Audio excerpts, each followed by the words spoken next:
নমস্কার বন্ধুরা, আপনারা দেখছেন কুকিং হাউস অফ অনিমা। আজকে এই মাশরুমের একটা রেসিপি নিয়ে চলে আসলাম।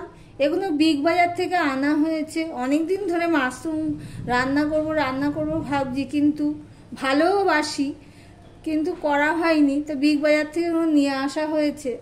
এই মাশরুমগুলো আজকে তোমাদের সামনে রান্না করব। সবার প্রথমে আমি এগুলো কেটে নেব।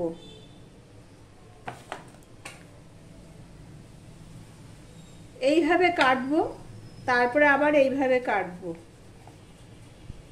এবার কালো কালো যেগুলো থাকবে সেগুলো এগুলো প্যাকেটের জিনিস, তো ওই জন্য কবে না কবে প্যাকেট করা হয়েছে। যদি এক্সপায়ারি ডেট, এইভাবে পরিষ্কার করে আমি এগুলো কেটে নেব।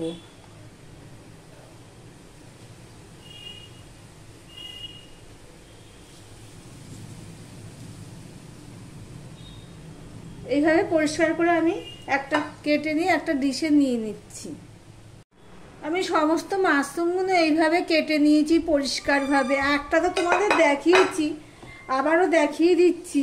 মাশরুমের এই উপরের অংশটা দেখো কালো কালো থাকে, তাই এইটা এইভাবে পুরো চামড়াটা এইভাবে তুলে নিয়েছি। এভাবে চামড়াটা তুলে নিয়েছি, নিয়ে এখানেও তাই ছুরি দিয়ে এভাবে কেটে নিয়েছি। আমি একটা বাটিতে নুন নিয়ে নিয়েছি।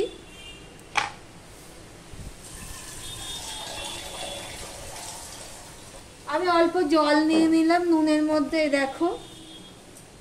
এবার সমস্ত মাশরুমগুলো আমি এর মধ্যে ভিজিয়ে রাখবো। 10-15 মিনিটের মতন ভিজিয়ে রেখে দেবো।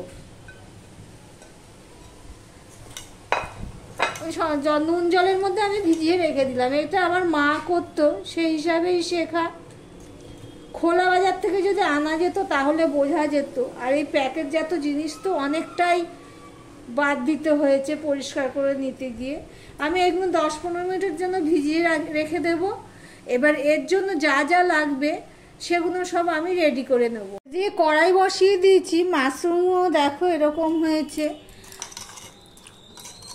দেখেছি। এগুলো চটকালে আর ভাঙছে না, যেহেতু নুন জলে ভিজিয়ে রেখেছি সেই জন্য।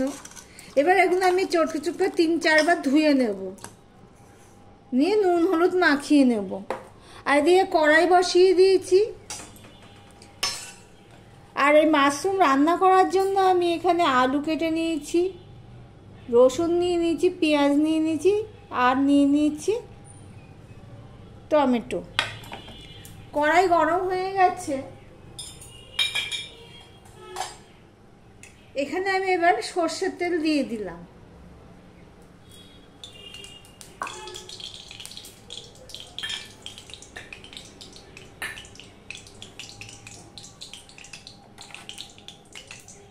আমি একটু নুন হলুদ দিয়ে দেবো কড়াইয়ের মধ্যে। একটু নুন দিয়ে দিলাম আর একটু হলুদ দিয়ে দিলাম। দিয়ে আমি আলুগুলো ভেজে নেব।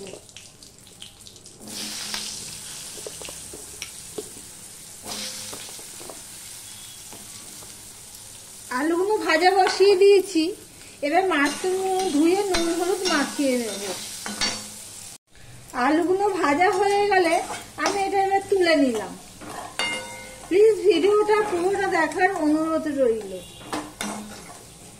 আর ভিডিওটা যদি ভালো লেগে থাকে তাহলে লাইক, কমেন্ট, শেয়ার এবং সাবস্ক্রাইব করার অনুরোধ রইল। আমি এখানে আরেকটু তেল দিয়ে দিচ্ছি। তেল দিয়ে দিলাম একটুখানি। এবার এখানে আমি 2 এলাচ, 2 এই লং 3-4টে, আর একটুখানি দারচিনি দিয়ে দিলাম। একটা তেজপাতা ফোড়নে দিয়ে দিলাম। এবার আবার কুচানো পেঁয়াজগুলো আমি এর মধ্যে দিয়ে দিচ্ছি।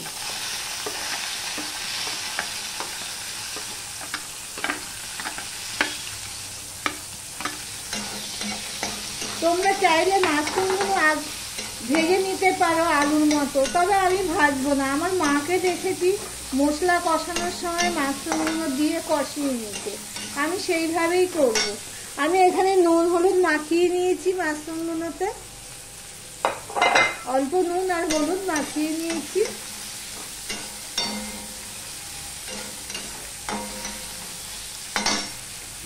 এবার আমি এখানে পেঁয়াজটা কিছুটা হয়ে গেছে, এবার আমি এখানে রসুন থেতো করে রেখেছি সেগুলোও দিয়ে দিলাম।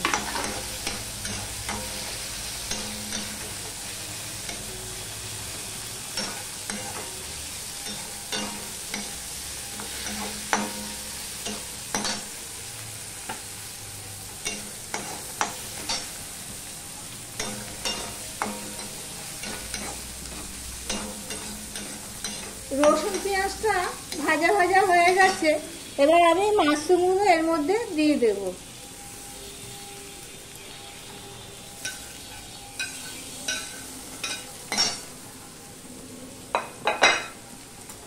মাশরুমগুলো আমি একটু নেড়ে চেড়ে ভেজে নেব পেঁয়াজ দিয়ে। আমি নেড়ে চেড়ে একটুখানি ভেজে নিয়েছি, এবার একে একে সব মশলা অ্যাড করব। অল্প হলুদ দিয়ে দিলাম হাফ চামচের মতো,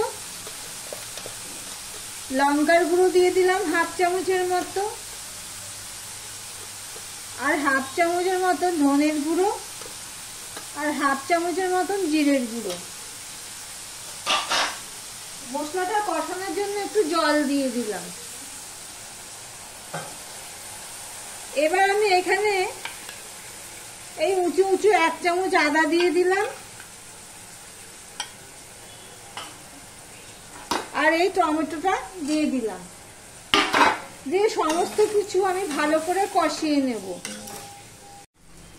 মশলাটা দেখো আমার অর্ধেক মতো কষানো হয়েছে, এবারে এই আলুগুলো আমি দিয়ে দিচ্ছি। এই রান্নাটা যদি এইভাবে করা যায় তাহলে মাংস আর লাগে না, এই দিয়েই সবাই ভালোভাবে ভাত খেয়ে নেবে, এই একটা তরকারি দিয়েই। এমনিতে মাশরুম খুবই প্রোটিন আর খুবই সুস্বাদু, ঠিকঠাক যদি রান্না করা যায় খুবই সুস্বাদু হয়। আমি এটা দিয়ে দিলাম। আমি এবারে একটুখানি চিনিও দিয়ে দেব। আমি অল্প একটু মিষ্টি দিয়ে দিলাম, এটা অপশনাল, তোমরা দিতেও পারো নাও দিতে পারো।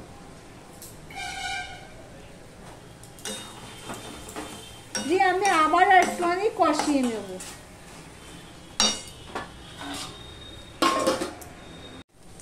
দেখো মশলাটা পুরো কষানো হয়ে গেছে, আলু মাশরুম সব মশলা দিয়ে সব কষানো হয়ে গেছে। এই দেখো, এবার রঙের জন্য আমি একটুখানি কাশ্মীরি লঙ্কার গুঁড়ো দিয়ে দিলাম, আর পরিমাণ মতন আমি জল দিয়ে দিচ্ছি। এটা বেশি ঝোল হবে না, গামাখা গামা হবে।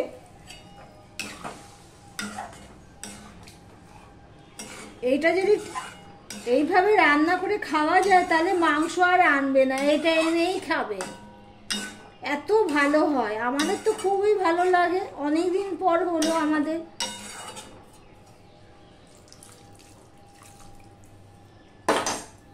তরকারিটা ফুটে ওঠার জন্য অপেক্ষা করব। আমি ঢাকা দিয়ে 5 মিনিটের মতন ফুটিয়ে নিয়েছি। এই দেখো মাশরুম আমার রান্না হয়ে গেছে, দারুণ হয় এইভাবে রান্না করলে। এবারে আমি রান্নাটা শেষ করব অল্প একটু গরম মশলা,